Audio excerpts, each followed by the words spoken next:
Bonjour, je suis Catherine Barlois, coach en bilan de compétences pour Blue Midlife. Après des années comme chef de projet dans la recherche clinique, je suis devenue coach et je vous accompagne pour trouver votre voie professionnelle dès maintenant. Bienvenue dans ce podcast où je partage avec vous, seul ou avec mes invités, des conseils, des expériences, du coaching dans la bonne humeur. Alors, on est parti pour l'épisode du jour. Bonjour à tous et bienvenue sur l'épisode numéro 80 du podcast Blue Mid Voice où je reçois en interview Angie Bueno. Mais avant de vous parler d'Angie, comme vous le savez, j'organise un concours tous les 8 épisodes. Pour cela, il vous suffit de laisser un commentaire car chacun de vos commentaires est comme un boost pour moi pour me garder motivée à continuer à vous partager du contenu de qualité. Et donc, tous les 8 épisodes, je fais un tirage au sort parmi tous les commentaires pour offrir à une personne 1 heure de coaching dédiée à ses objectifs professionnels. Depuis le début de ce podcast, déjà 9 personnes ont gagné 1 heure de coaching. Et je viens de tirer au sort Claire Emmanuel. Alors bravo Claire Emmanuel et à bientôt pour un coaching. Et je vous laisse écouter Christelle, que j'avais tirée au sort dans l'épisode 72. J'apprécie énormément de travailler avec Catherine. Elle est d'une grande écoute et ses accompagnements sont toujours empreints de douceur et de bienveillance. Elle sait trouver les bonnes questions, les bons mots et les bonnes suggestions pour débloquer une situation et nous permettre d'avancer. Merci beaucoup Catherine pour tes accompagnements professionnels de grande qualité. Merci à toi Christelle pour ton témoignage. Je suis heureuse d'être là pour vous accompagner vers vos objectifs professionnels. Alors commentez vite mes articles dans les réseaux et augmentez vos chances d'être tiré au sort. Bonne chance! Et si vous souhaitez travailler plus rapidement avec moi plutôt que d'attendre un tirage au sort, contactez-moi vite pour une séance découverte à l'adresse contact@bluemidlife.fr. BLUEMIDLIFE.fr. À bientôt! Et donc, revenons à notre invité du jour, Angie Bueno. Donc, j'ai rencontré Angie sur le salon BioEco 2024 à Metz. Et forcément, sa personnalité, sa mission, ses missions, son parcours m'ont tout de suite intéressée. Et donc, c'est pour cela qu'elle est à mon micro aujourd'hui. Donc, son parcours, vous allez le voir, est une véritable odyssée professionnelle entre recherche de sens, reconversion, affirmation de soi. Angie nous partage les défis et les apprentissages qui ont jalonné son chemin, de ses premiers postes dans le secteur social à son passage par la fonction publique, jusqu'à sa décision de se former en psychologie du travail, tout en maintenant une activité professionnelle et une vie de famille. Alors, on va voir quels sont les leviers qui permettent d'oser le changement, comment s'organiser pour une reconversion longue sans s'épuiser, et pourquoi notre singularité peut être notre plus grande force dans le monde du travail. Mais ce ne sont que quelques questions qu'on va aborder avec Angie. Donc, un épisode vraiment inspirant pour toutes celles qui envisagent un changement de cap et qui veulent s'autoriser à trouver leur place professionnelle. Donc, installez-vous confortablement et je vous souhaite une belle écoute. Et on est parti. Bonjour Angie, Bonjour Catherine. comment vas-tu? Bien, bien. J'espère que toi aussi. Écoute, je vais tout bien. Le soleil est revenu sur Nancy pour quelques jours en octobre, donc on apprécie. Voilà. Tout à fait, ouais. En tout cas, c'est gentil de me rejoindre sur ce podcast. Et puis, bah, tu vas nous partager plein de choses. Et donc, avant de commencer, avant de sauter dans le grand bain, est-ce que tu pourrais te présenter et puis donner les grandes lignes de ton activité actuelle, s'il te plaît? Oui, donc je m'appelle Angie Buono, je suis psychologue du travail et j'exerce sur Metz. Et enfin, je me déplace aussi, mais disons que mon cabinet est à Metz. Alors mes activités, j'ai des accompagnements individuels en cabinet ou à distance. J'accompagne des collectifs de travail dans des organisations. Euh, Qu'est-ce que je fais d'autre? Du bilan de compétences. Et parallèlement à ça, je suis formatrice en méthode ESPER, qui est une pédagogie de la communication. Et donc, je forme des particuliers, notamment lors de stages. Voilà, pour D'accord. faire plus que ça. Oui, ça donne plein de cordes à ton arc. Et en fait, ce que j'aimerais, c'est qu'on parle déjà de ton parcours, parce que tu n'as pas fait ça toute ta vie et c'est pour ça que tu es là. Est-ce que tu pourrais nous expliquer un petit peu les différentes étapes que tu as suivies? Dans ma vie professionnelle. Oui, Alors, j'ai fait beaucoup de choses différentes parce qu'en fait, je ne trouvais pas ma place.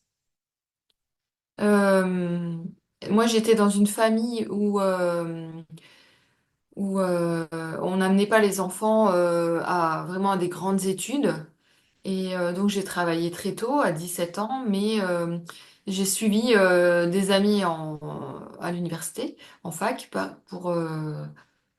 parce que j'aimais apprendre. Et ben, je sais pas, moi je venais d'un milieu populaire et j'ai fait par exemple une licence en sociologie. Quand j'entendais les enseignants, ça me passionnait en fait. Je venais pour me ressourcer, pour apprendre des choses.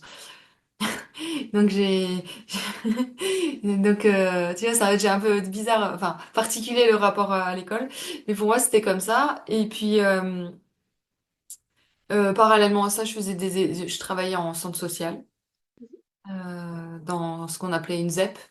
Et donc, par ce biais, j'ai choisi de passer le concours de professeur des écoles, que je n'ai pas eu. J'étais la seule des sept copines qui n'avaient pas le concours. Mais moi, à l'époque, j'étais terrorisée par tout ce qui était compétition. Et Mhm. le fait d'être dans un concours, euh, je me sentais tellement pas à la hauteur, ça me stressait tellement que je n'ai pas eu ce concours comme ça. Et donc, je suis partie sur le marché du travail. J'ai travaillé en association d'éducation populaire. Non, avant, j'ai travaillé pour une commune, voilà, en tant que responsable d'un petit périscolaire. Et là, j'ai rencontré une adjointe au maire qui avait un regard très positif sur moi. C'est dans le monde professionnel où j'ai vécu la reconnaissance et la valorisation sur mes qualités humaines et aussi sur mes compétences. Et donc très vite, j'ai changé de travail plusieurs fois et très vite j'ai évolué. Et j'ai pu reprendre des études à 29 ans pour passer à un master en ingénierie des politiques publiques et c'est ce qui m'a permis d'entrer dans la fonction publique. D'accord. La fonction publique territoriale, là où j'ai passé le concours d'attaché. Mhm. Voilà. Mais je me sentais pas bien dans les organisations du travail. Alors après, en préparant le titre, j'ai donné un sens à tout ça, hein. Et en fait, ma problématique, c'est que j'abordais le réel du travail. C'est-à-dire que je, je voulais échanger, discuter sur ce qui ne fonctionne pas au travail ou sur les ficelles de travail, de métier, comment faire pour améliorer le travail. Et, et en fait, ça crée beaucoup de résistance. C'est-à-dire qu'il y a beaucoup de professionnels c'est leur stratégie de défense hein, pour faire face à leur travail. Beaucoup de professionnels ne veulent pas aborder ces questions, soit parce qu'elles ont peur d'entrer dans le conflit, soit parce qu'elles sont dans le déni. Elles se disent c'est comme ça et ça sert à rien de changer, ou elles ont essayé puis ça a été tellement coûteux psychiquement qu'elles veulent plus. Enfin voilà. Donc donc il y avait ça. Et puis au bout de 3 ans, j'avais souvent fait le tour de la question et je m'ennuyais. Moi, comme j'aime beaucoup apprendre, voilà, très vite je changeais. Mhm. C'est ça mon parcours jusqu'à faire un bilan de compétences en 2016. Donc là, j'étais dans mon dernier poste et au bout de 2, 3 ans, voilà, je voulais partir déjà. Et à l'époque, mon troisième enfant était né et je me suis dit que ça serait peut-être bien de me poser. Euh, et aussi, je pensais que c'était pas bon sur un CV d'avoir plein de changements. Je suis de la génération où on dit changer trop, c'est pas bon pour le CV, ça donne l'impression que tu es instable, tout ça.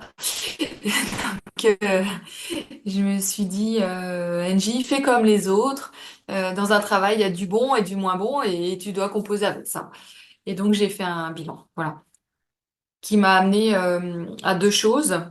À la méthode ESPER, donc je lisais Jacques Salomé depuis que j'avais 19 ans. Et la personne qui m'a fait le bilan, c'était un psychologue du travail. Et il m'avait proposé de rapporter dans les échanges des choses que j'aimais, mais pas que de l'ordre du travail. Et à ce moment-là, c'était les vacances d'été, j'étais faire un stage d'une semaine avec une formatrice en méthode Esper. Et quand je suis arrivée là, j'ai rencontré des personnes, j'ai eu l'impression de rencontrer des personnes qui me ressemblaient. C'était pour la première fois de ma vie, j'avais des personnes qui m'écoutaient quand je parlais, mais une écoute pleine. Pas, on n'essayait pas de me convaincre d'autre chose ou on me coupait la parole enfin, il y avait une vraie écoute, une vraie bienveillance. Je me suis dit, bah, c'est ce que je veux faire en fait. J'ai envie d'être dans ce milieu-là. Et puis le bilan m'a aussi amené à trouver le métier de psychologue du travail. Alors comment j'ai fait? Le psychologue du travail m'a demandé de décrire une situation où j'étais bien au travail, où je me sentais à l'aise.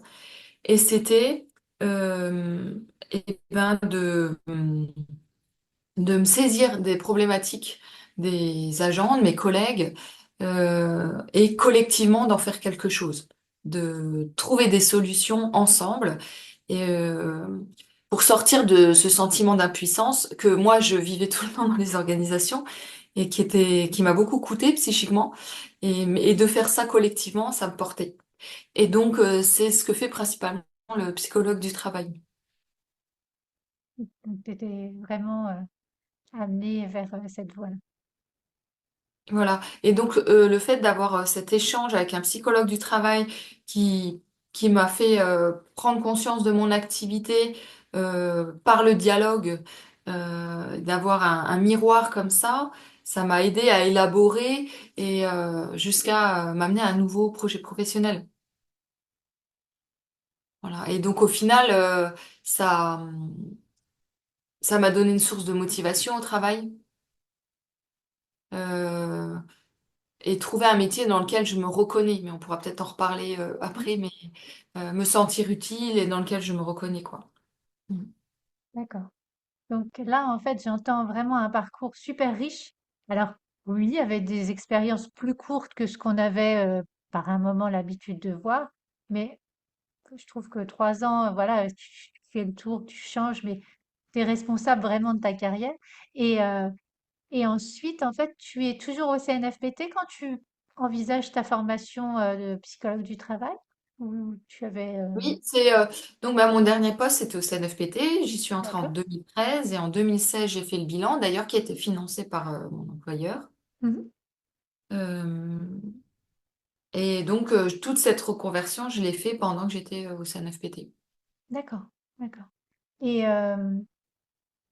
quand tu as envisagé de faire cette formation qui est longue, parce que pour être reconnu comme psychologue, il faut faire 5 ans d'études, si je ne me trompe pas. Mm. Et tu as choisi comment parce que je crois que tu es passé par le CNAM, enfin le Conservatoire national des arts Mm. et métiers. Et tu as choisi cette structure pour quelle raison en fait? Alors, le CNAM, je connaissais parce que quand j'étais en formation initiale, j'avais pris des cours au CNAM le soir en ressources humaines, Mhm. aussi dans l'optique d'apprendre, de découvrir des choses. Et j'avais vraiment aimé, moi j'étais toute jeune, j'avais 19 ans, 20 ans, j'avais vraiment aimé être avec des professionnels, être dans le milieu professionnel. Donc ça m'avait plu. Et puis dans ma situation, j'avais pas vraiment le choix parce que 5 ans de formation à l'université quand on travaille, enfin moi c'était pas possible, hein. J'étais responsable d'un département, ouais, c'était clairement pas possible, quoi. Donc tu Mais faisais ça après en... coup, Pardon, vas-y. oui, oui, c'était en cours du soir et les D'accord. samedis. Mais après coup, vraiment, je ne regrette pas parce que j'ai retrouvé ce côté être avec des professionnels, avec des enseignants. Bon, certes, certains ne sont, enfin, se consacrent à l'enseignement ou à la recherche, mais d'autres sont aussi des professionnels. Mhm. Donc ça, c'est très riche. Et puis c'était 5 ans axés sur la psychologie du travail parce que, alors à vérifier, mais il me semble que à l'université, on a pendant 3 ans un cursus commun Et seulement à partir du master, il y a une spécialisation. Et donc, voilà, 5 ans, c'est long, mais bon, moi et mes collègues, on s'accorde à dire que c'est nécessaire pour élaborer. Euh, je mesurais pas que être psychologue, c'est vraiment une autre manière de penser, une autre posture. Euh, oui, c'est une autre manière de voir le monde qui est très spécifique euh, et il faut du temps pour l'acquérir. Tout comme ça nous renvoie aussi à plein de choses. Par exemple, moi, à ma carrière professionnelle, chacun refait le fil de son histoire et comprend des choses. Ça nous renvoie des choses. Euh, Après, sur ben, qu'est-ce qu'on veut en faire, c'est très vaste le métier de psychologue du travail, donc vers quoi on veut aller. Donc, c'est sûr que au début, on dit, ah non, je veux pas le faire en 5 ans, parce que c'est un ensemble de modules, hein, donc on peut essayer de faire plus vite. Mais déjà, humainement, c'est très difficile quand on travaille. Et, euh, et après, voilà, ce temps d'élaboration, il est nécessaire, quoi. Même les personnes qui sont dispensées de certains modules, soit ils regrettent, soit ils les prennent quand même, parce que bah, c'est riche d'apprentissage. Oui, oui. Et ce que j'entends en fait quand tu décides de faire un tel parcours, euh, donc toi tu es reparti, on va dire, de zéro, même si tu avais toute cette expérience riche au niveau du travail. Est-ce que tu avais pensé faire une VAE, une validation des acquis par l'expérience, ou c'était pas possible, pas envisageable pour ce cursus-là? Bah, j'ai fait une demande et d'ailleurs j'invite toutes les personnes à le faire et bah, les personnes qui vous recevront CNAM vous le proposeront parce qu'il y a un dossier d'inscription, D'accord. voilà, toutes les modalités sont explicitées. Et c'était quoi ta question? En fait, est-ce que, bah, étant donné que tu as fait la démarche de faire une VAE, Ah est-ce oui, que tu avais certains modules qui étaient déjà couverts par cette VAE ou pas? comme j'avais fait sociologie, j'ai 2 modules qui ont été dispensés. Mais le CNAM, il est très attentif à la Mhm. qualité de son enseignement et euh, quand il donne un diplôme, il s'assure que la personne, elle pourra être psychologue du travail. Enfin, voilà, je vais dire avec mes mots comme ça, un peu de façon crue, mais que il va être lâché dans la nature et qu'il fera du bon boulot Oui, et il abîmera personne. Donc, le CNAM est très attaché à ça et à vérifier la posture de la personne et sa capacité à accompagner, et en mhm. même temps un certain niveau de connaissance et de compétences. D'accord, d'accord. En fait, ce que je vois par rapport à, alors je vais venir avec une vue très très naïve, hein.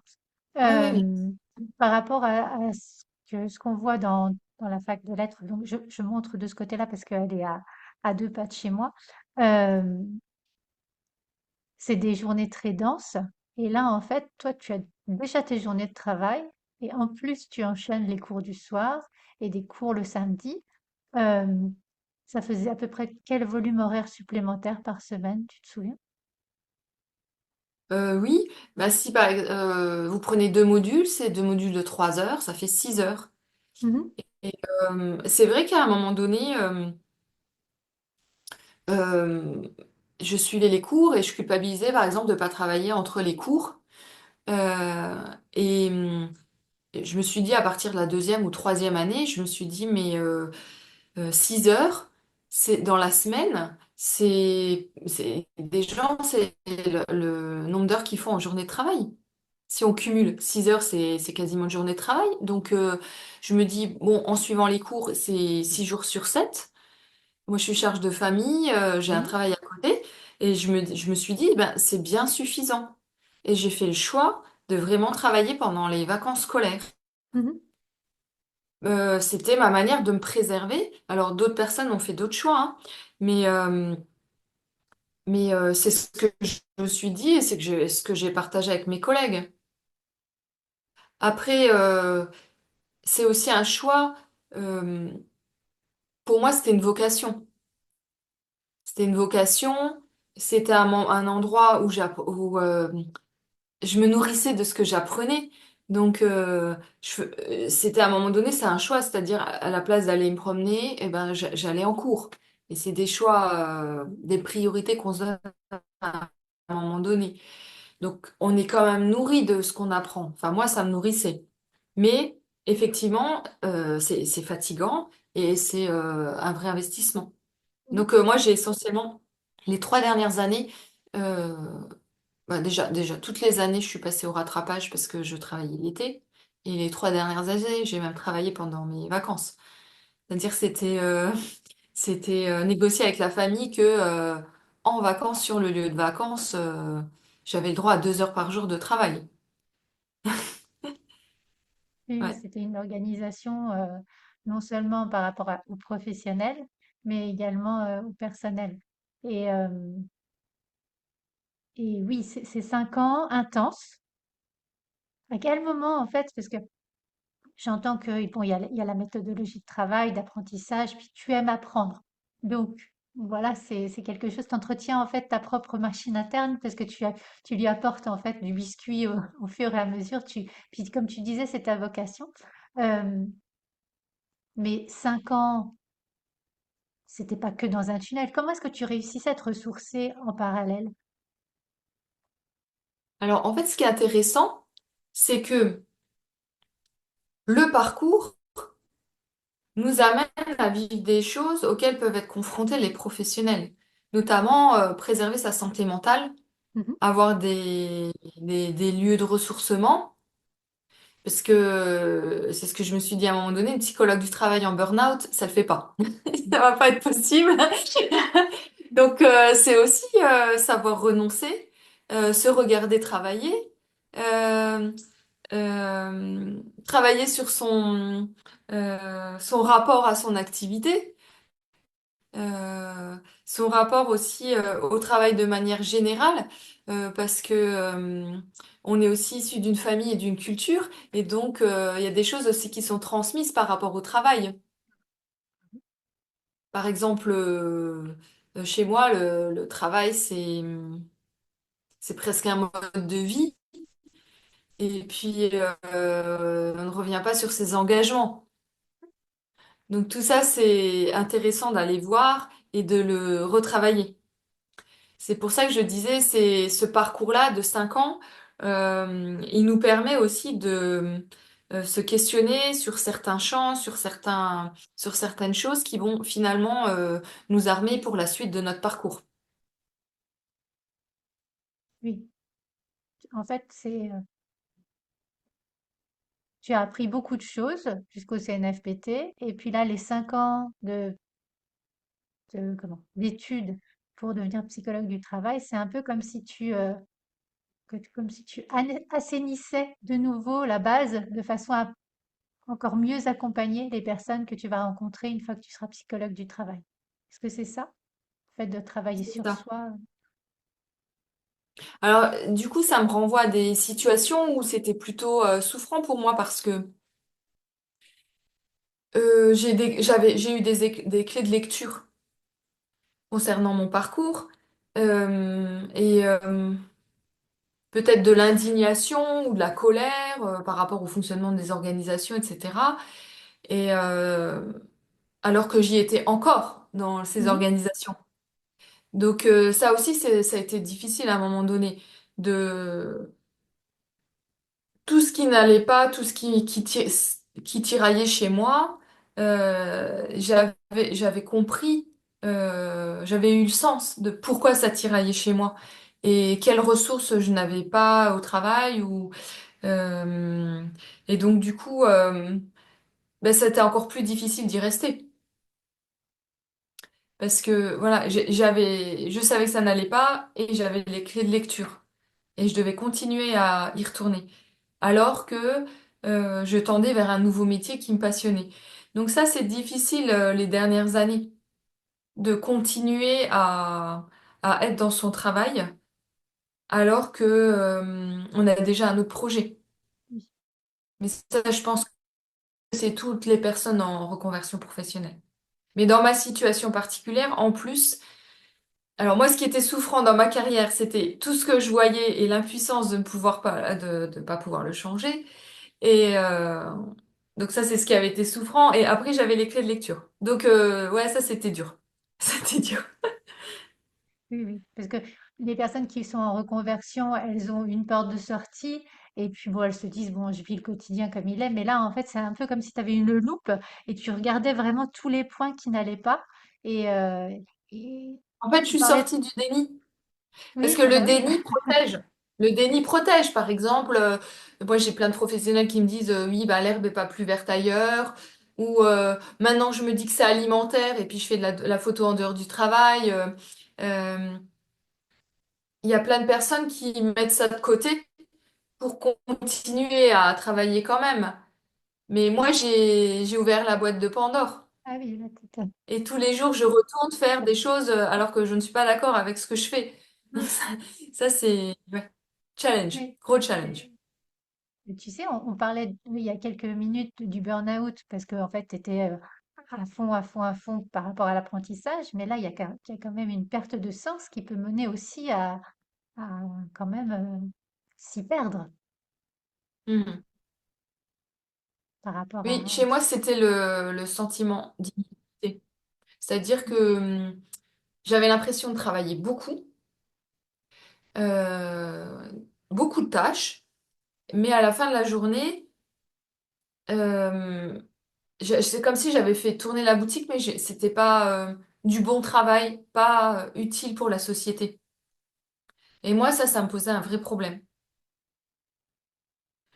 On peut, dans une organisation du travail, remplir ses objectifs en quantité, répondre aux objectifs de la hiérarchie, avoir fait toutes les réunions, répondu à tous les mails, fait les reportings, euh, et puis finalement, à la fin de la journée, ben, qu'est-ce que ça m'a apporté? Pas grand-chose, quoi.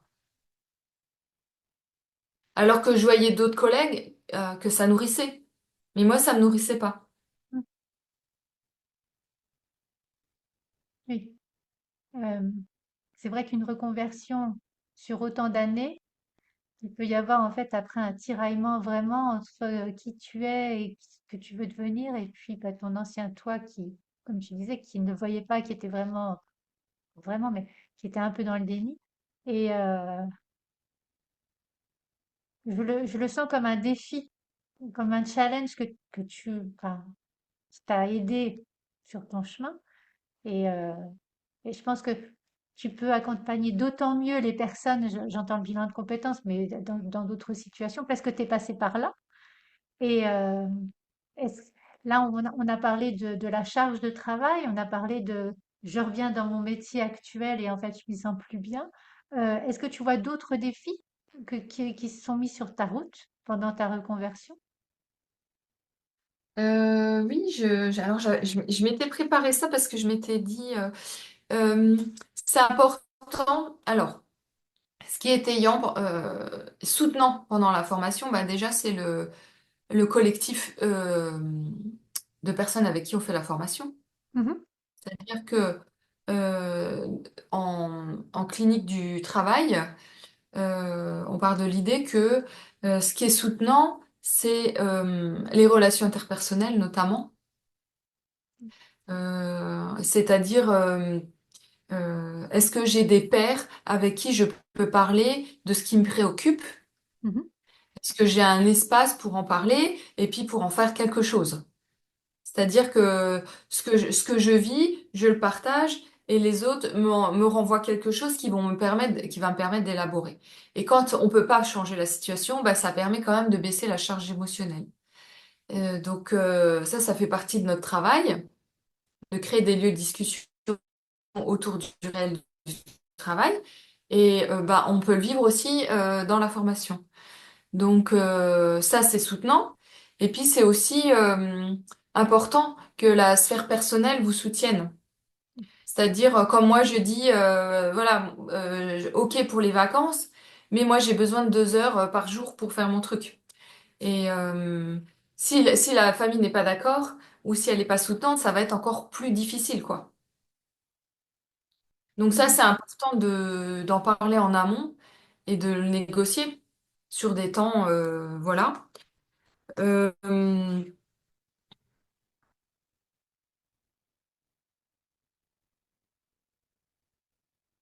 Moi, c'était surtout ça. Et puis ce que j'ai dit là par rapport à avoir des moments de ressourcement, savoir Mhm. arrêter. Parce que quand on est dans par exemple, des préparations de mémoire, en fait, on n'a jamais fini de faire le tour de la question et on a toujours envie de perfectionner, d'y retourner. Et donc, c'est aussi apprendre à un moment donné à dire, enfin, moi, ça m'a aidé de me dire, voilà, j'ai ça à faire, j'ai déjà consacré tant de temps, ou je me donne tant de temps, et après, stop, quoi. Oui, Voilà. oui, oui, savoir se C'est-à-dire, mettre des moi, j'ai limites. renoncé à avoir des 18 par exemple, Mhm. pour pouvoir terminer la formation. C'est-à-dire, je me dis, bah voilà, j'aurais pas 18, j'aurais peut-être 15, mais j'ai déjà passé X heures et maintenant j'ai besoin de sommeil, de sport, de préparer un bon repas ou de partager du temps avec d'autres êtres humains qui ne sont pas des Oui. enfants. Tu vois, tu reviens à des besoins fondamentaux comme ça. Et c'est des choix, des arbitrages à faire. Oui, oui. Et Ah, de les assumer 100%, quoi. Tu vois? oui, oui, oui, tout à fait. En fait, ce que j'entends surtout, c'est que si tu avais toujours visé le 18, tu aurais fini par exploser en vol et tu as réussi à Ou alors, trouver il m'aurait ton... fallu plus d'années. Peut-être une Oui, année de plus. oui, oui, oui. Et, et tiens, tant que tu en parles là, de mettre une année de plus, euh, tout à l'heure, tu nous as dit que le bilan de compétences avait été financé par ton employeur. Mm. Et là, la formation, c'était financé comment? Alors, moi, je viens de la fonction publique territoriale, les délais sont quand même longs. Mhm, Et donc, je suis une personne qui aime bien aller vite. Donc, très vite, je me suis inscrite. Alors, pour plusieurs raisons.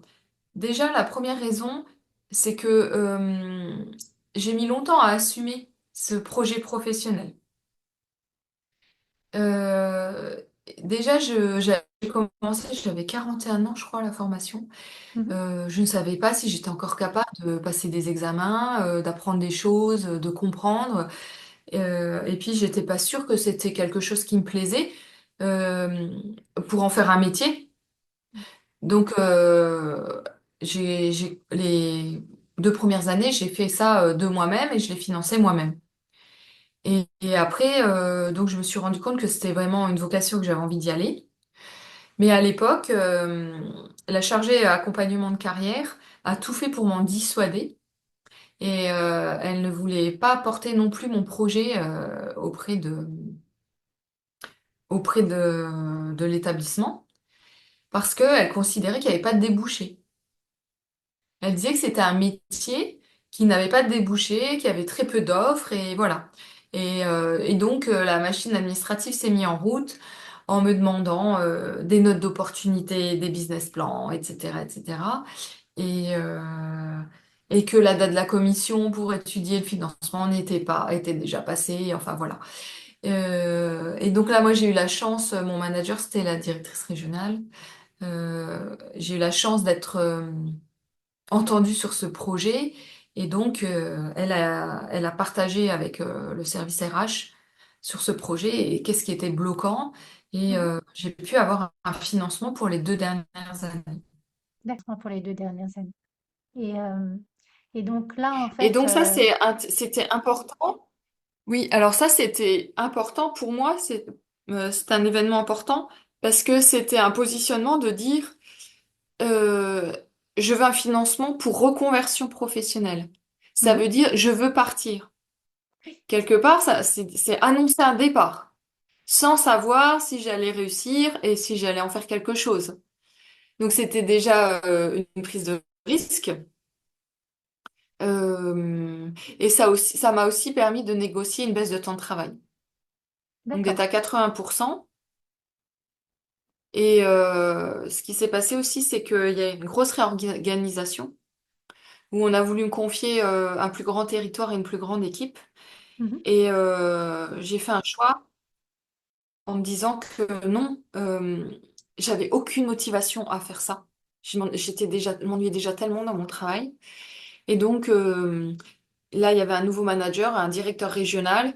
Et donc, ce que je lui ai demandé, c'est de passer à mi-temps et de renoncer à la responsabilité du département. Et donc, c'est passé comme ça.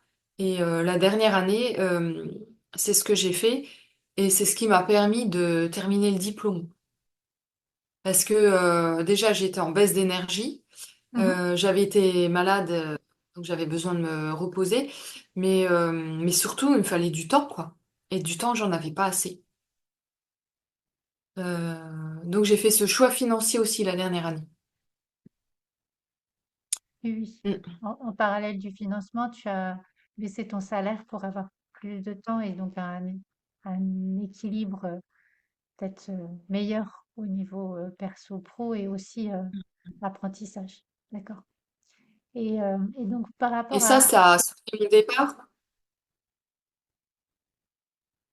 Oui, je voulais dire que ça a été un élément déclencheur de mon départ, puisque un an comme ça à mi-temps, Mhm. bah, je faisais clairement pas du bon travail, parce qu'en fait, un mi-temps, c'est très peu dans une fonction de cadre. Et donc, ça Et, m'a poussé à partir, à faire le grand saut. mm, c'est ça qu'en fait j'étais en train d'imaginer. Tu étais sur le tremplin en fait pour t'envoler vers une autre mission. Mi-temps, c'est le tremplin et c'est comme quand tu fais du ski et en fait, tu peux plus retourner en arrière, t'arrives même plus à Voilà. freiner, tu vois, t'es parti, quoi. Sauf que là, en fait, tu avais des skis, mais tu avais aussi un beau parachute, puisque au final, en fait, tu étais devenu entre-temps psychologue du travail. Et donc, comment s'est passée en fait la transition, ton départ du Alors, comme CNFPT? je l'ai dit au départ, ouais, comme je l'ai dit au départ, j'ai d'abord suivi la formation de formatrice en méthode expert Mhm, et ce qui me permettait en cumul d'activités d'accompagner des personnes déjà.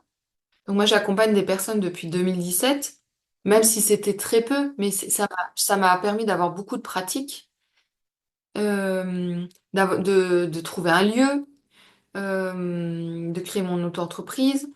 Et parallèlement à ça, j'avais proposé des formations auprès d'organismes. Et donc, en cumul d'activités, je faisais aussi de la formation. Donc, ça m'a aidé à me créer une autre identité professionnelle et un réseau. Et donc, ces formations, petit à petit, je les ai alimentées par la psychologie du travail. Et quand j'ai quitté mon travail, euh, c'est aussi parce que j'ai eu trois contrats, des propositions de contrats, où je me suis dit, bah, c'est bon, j'aurai un minimum quand même, et bah, allons-y, tentons le reste, quoi. Mais je crois que je suis la seule à avoir fait ça dans ma promo. La plupart des personnes terminent le titre et après tentent des choses. Que moi, j'avais déjà entamé pas mal de choses. oui. Mm. Ça te permettait en fait d'avoir des branches auxquelles te raccrocher quand tu allais vraiment lâcher ton poste. Ouais, c'est ça. Parce Et que dans la fonction publique, là, je suis d'accord. en disponibilité depuis 2 ans, et ça veut dire que j'ai zéro. C'est-à-dire que bon, par exemple, autour de moi, je vois des personnes qui démissionnent pour reconversion professionnelle. Elles peuvent avoir une indemnisation de France Travail pendant 2 ans. Oui. Moi, depuis que je suis partie, j'ai 0 euros. Quand Mhm. j'étais à mi-temps, j'avais une rémunération à mi-temps. Donc, j'ai pas de filet de sécurité. Alors, à part revenir sur mon poste, enfin, sur mon lieu de travail, après le poste, je sais pas si je l'aurai encore, mais quand on quitte son travail, enfin, on n'y retourne pas. Ça, c'est une illusion. C'est très rare que les personnes retournent. Donc, en fait, moi, j'estime que j'ai pas de filet de sécurité. Oui, oui. Parce qu'en fait, juste parce que moi j'étais dans le privé, dans le public, en fait, la disponibilité, elle est maintenue combien de temps? Je crois qu'actuellement, c'est 5 ans avec une demande D'accord. tous les ans. Je crois que ça a D'accord. réduit. Mm. Ok. Et il peut avoir aussi une rupture conventionnelle, mais dans mon cas, l'élu enfin en tout cas l'établissement n'accepte pas les ruptures conventionnelles. Ok. Donc si tu veux partir, ce serait Et une si je démission. fais une rupture conventionnelle et que je ouais. D'accord. Mais la Ok. rupture conventionnelle n'existe pas dans mon établissement. Donc ça veut dire 0 euros. Voilà. Mhm. Ok. Ok. Donc oui, en fait, je ne sais plus, il y a une expression qui dit, en fait, tu as brûlé les bateaux, de toute manière, tu peux pas faire demi-tour, t'es parti vers ces nouvelles activités, en fait. Mm.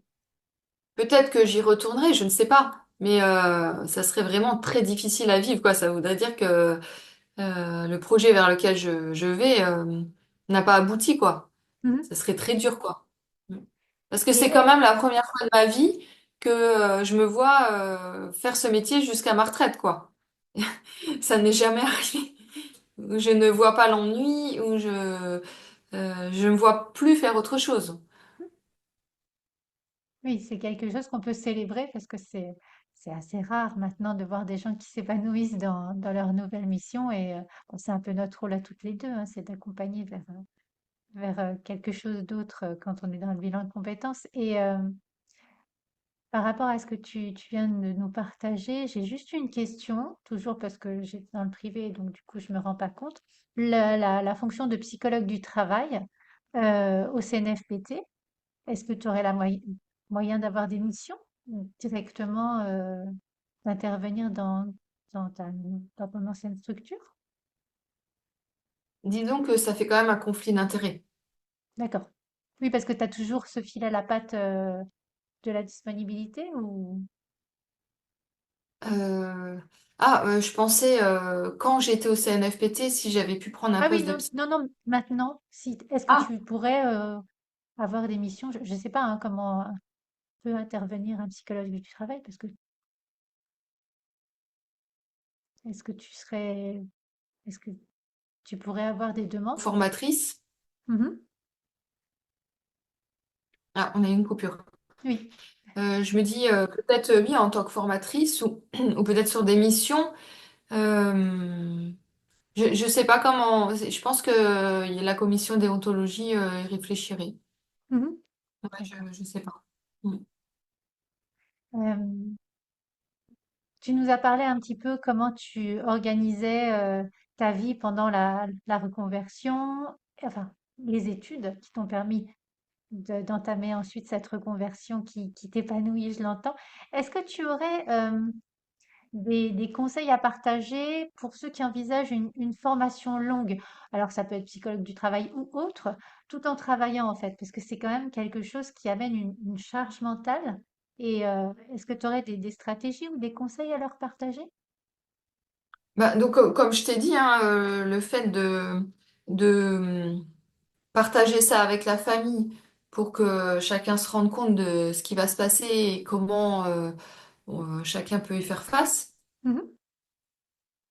c'est la première chose, avoir des lieux de ressourcement, garder du lien, euh, mais aussi peut-être, alors, à la fois bien vérifier si ce projet nous convient, mais en même temps accepter que ce projet va se construire au fur et à mesure de ses études et que peut-être la personne ira au bout ou pas.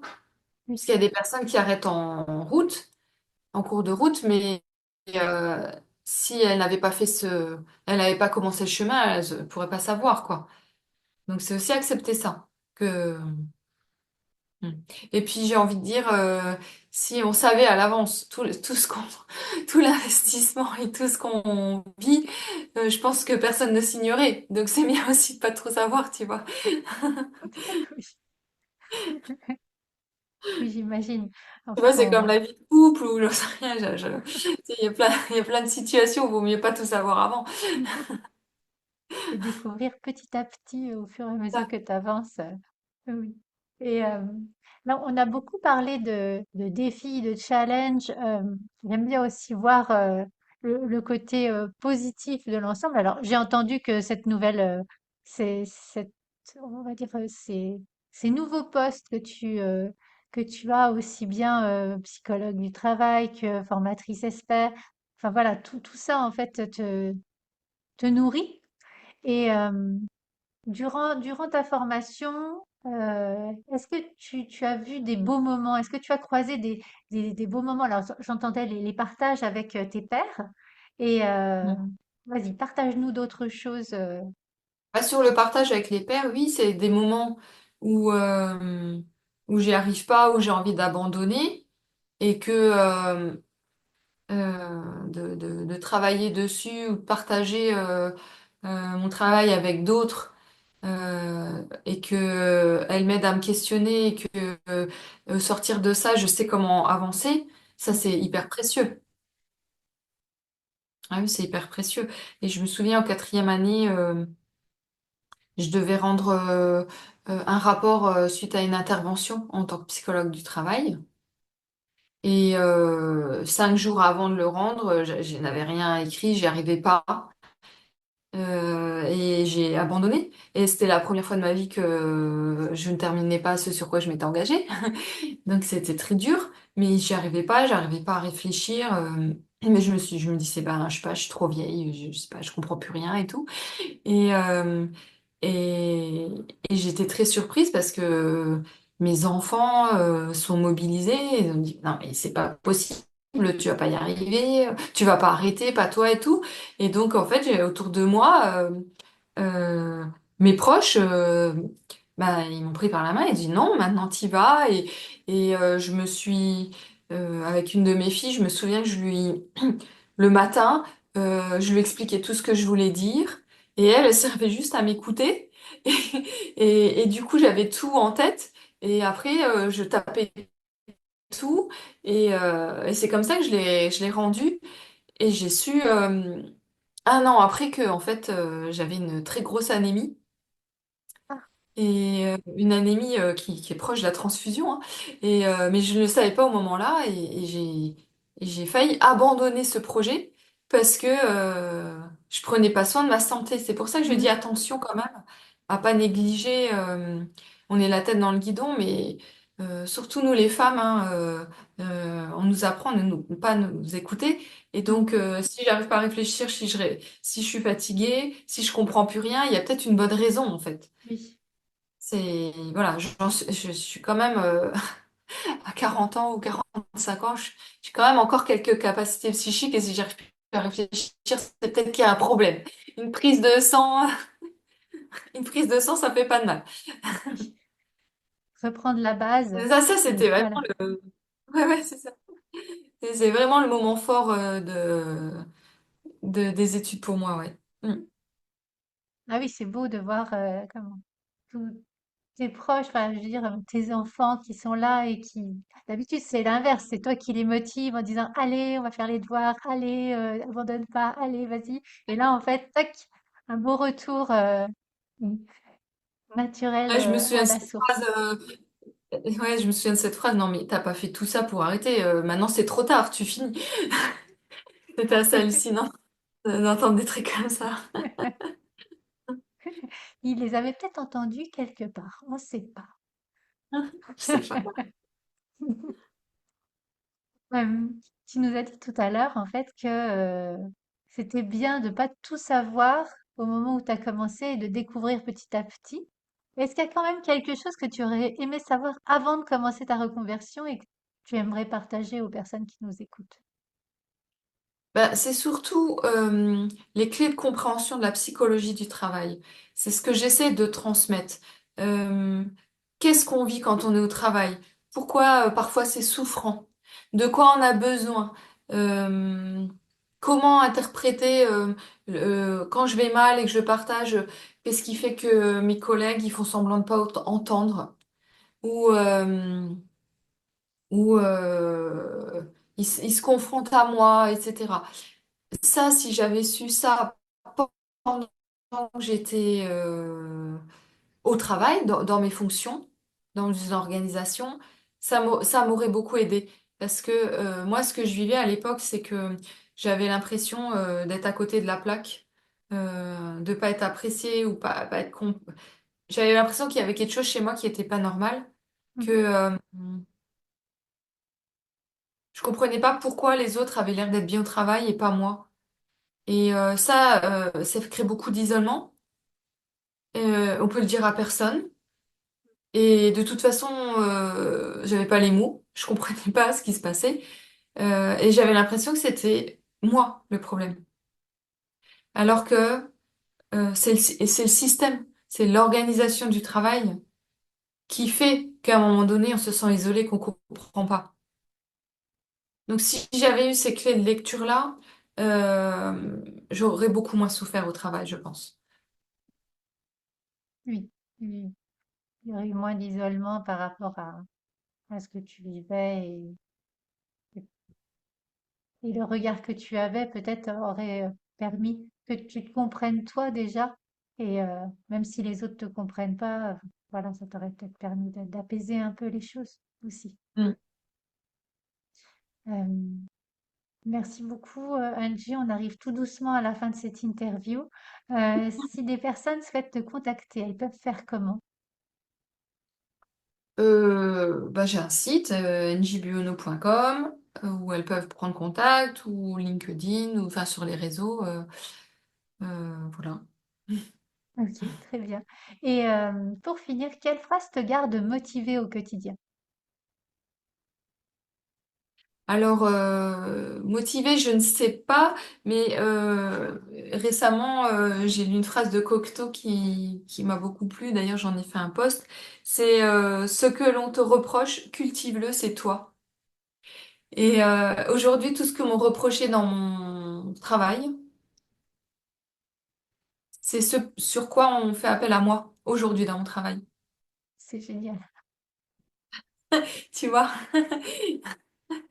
Ah, permettre d'aborder les questions du réel du travail, euh, et permettre de le renvoyer aux personnes que j'accompagne, bah, c'est là où on me reconnaît dans mon travail aujourd'hui.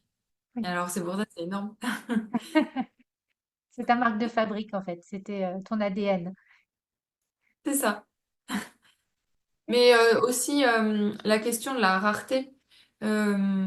Ce qui est rare sur le monde du travail aujourd'hui, euh, on pourrait croire que ça nous permet pas d'avoir du travail, mais si, notre talent, notre rareté, c'est ce qui va faire que on va avoir besoin de nous. Donc c'est intéressant aussi de le cultiver. Si on cherche juste en termes de productivité, de valeur à monnayer, les organisations aussi recherchent des choses rares et elles ont beaucoup de mal à trouver certains talents et à les garder. Donc plutôt qu'essayer d'être comme tout le monde, euh, voilà, se trouver et pour être capable de communiquer autour de ça et pour que les personnes qui ont besoin de ça puissent nous voir. Et d'ailleurs, c'est une des finalités du bilan. Mm, tout à fait. Se- Mm. Et, et- et surtout se redécouvrir pour s'autoriser voilà, à aller vers, comme tu le disais, une profession qui nous épanouit et c'est ça en fait. Mm. Mm, Oui, tout à fait. oui. Merci beaucoup, Angie. Merci pour tous ces partages. Je J'espère te que remercie à toi. voilà, tu auras éclairé beaucoup de personnes qui se destinent à devenir psychologue du travail ou à faire des études longues et à voir comment s'organiser, comment garder la flamme, comment équilibrer tout ça, voilà, et être soutenu par ses proches. Voilà, c'est tout ce qu'on leur souhaite. En tout cas, merci à toi et puis on se retrouve prochainement pour une série de podcasts plus spécifiques, mais je n'en dis pas plus. Voilà, un petit peu de teasing, ça ne fait pas de mal. À très bientôt, Angie. À très bientôt, Catherine. Si cet épisode vous a plu, n'hésitez pas à le liker, à le partager, à mettre 5 étoiles sur votre plateforme d'écoute préférée. Et je vous souhaite une belle semaine.